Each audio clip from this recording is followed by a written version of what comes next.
തിരുവനന്തപുരത്ത് ലൈംഗിക അതിക്രമത്തിന് ശ്രമിച്ച സ്വാമിയുടെ ജനനേന്ദ്രിയം മുറിച്ച പെൺകുട്ടിയെ തള്ളി അമ്മ രംഗത്ത്. സ്വാമി ലൈംഗികമായി പീഡിപ്പിച്ചുവെന്ന മൊഴി തെറ്റാണെന്നും പെൺകുട്ടിക്ക് മാനസികാസ്വാസ്ഥ്യം ഉള്ളതായും പെൺകുട്ടിയുടെ അമ്മ പറഞ്ഞു. ഡിജിപിക്ക് നൽകിയ പരാതിയിലാണ് വിശദീകരണം. 6 വർഷത്തിലധികമായി സ്വാമി ഗംഗേശാനന്ദ തീർത്ഥപാദ തന്നെ ലൈംഗികമായി പീഡിപ്പിച്ചിരുന്നുവെന്നാണ് പെൺകുട്ടി പോലീസിനും മജിസ്ട്രേറ്റിനും നൽകിയ മൊഴി. എന്നാൽ ഇത് നിഷേധിക്കുന്ന വിശദീകരണമാണ് പെൺകുട്ടിയുടെ അമ്മ ഡിജിപിക്ക് രേഖാമൂലം നൽകിയിരിക്കുന്നത്. പെൺകുട്ടിക്ക് മാനസികാസ്വാസ്ഥ്യമുണ്ട്. മാത്രമല്ല, കാമുകനുമായുള്ള പെൺകുട്ടിയുടെ ബന്ധത്തെ സ്വാമി എതിർത്തിരുന്നു. ഇതുകാരണം പെൺകുട്ടിക്ക് സ്വാമിയോട് വിരോധമായിരുന്നുവെന്നും 1.5 വർഷത്തിലധികമായി സ്വാമിയുമായി പെൺകുട്ടി മിണ്ടാറില്ലായിരുന്നുവെന്നും ഡിജിപിക്ക് നൽകിയ പരാതിയിൽ വ്യക്തമാക്കുന്നു. ഈ വിരോധമാണ് ആക്രമണത്തിന് കാരണമെന്നാണ് വിശദീകരണം. പെൺകുട്ടി പോലീസിന് നൽകിയ മൊഴിയിൽ അമ്മയ്ക്കെതിരെ പരാമർശമുള്ളതായാണ് സൂചന.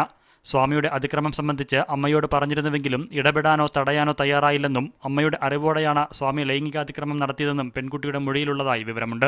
സ്വാമിയെ കസ്റ്റഡിയിലെടുത്തതിന് പിന്നാലെ ഇയാൾക്കെതിരെ സാമ്പത്തിക തട്ടിപ്പ് ആരോപിച്ച പെൺകുട്ടിയുടെ അമ്മയും അച്ഛനും രംഗത്തെത്തിയിരുന്നു. 40 ലക്ഷം രൂപ സ്വാമി തട്ടിയെടുത്തുവെന്നായിരുന്നു ആരോപണം.